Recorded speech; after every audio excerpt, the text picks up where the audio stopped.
दोस्ती का पुल एक छोटे से गांव में जो दो ऊंचे पहाड़ों के बीच बसा था। अमीर और रवि नाम के दो बचपन के दोस्त रहते थे। वे साथ में बड़े हुए थे, नदी किनारे खेलते, पेड़ों पर चढ़ते और बड़े होकर कुछ महान करने के सपने देखते। लेकिन जैसे जैसे वे बड़े हुए, जीवन ने उन्हें अलग रास्तों पर भेज दिया। अमीर बढ़ई बन गया, जबकि रवि ने खेती शुरू कर दी। एक दिन एक छोटे से खेत को लेकर उनके बीच झगड़ा हो गया।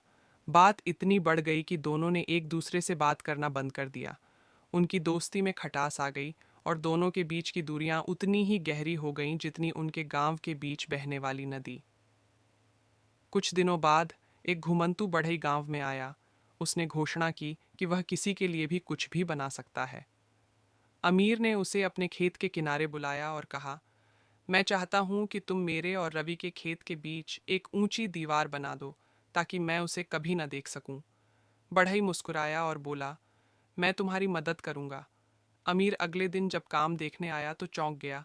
वहां एक ऊंची दीवार के बजाय एक सुंदर पुल बना था जो नदी के आर पार जा रहा था। और पुल के उस ओर रवि खड़ा था, आंखों में पछतावे के आंसू लिए।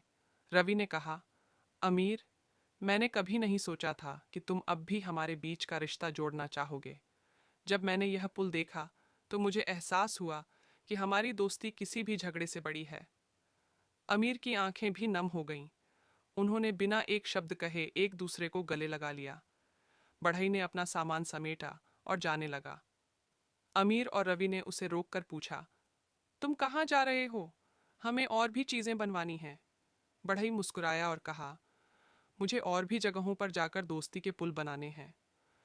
उस दिन के बाद अमीर और रवि ने मिलकर काम करना शुरू कर दिया। उन्होंने सीखा कि दोस्ती और टीम वर्क किसी भी समस्या से बड़ी होती है। कभी कभी बस एक पहल करने की ज़रूरत होती है।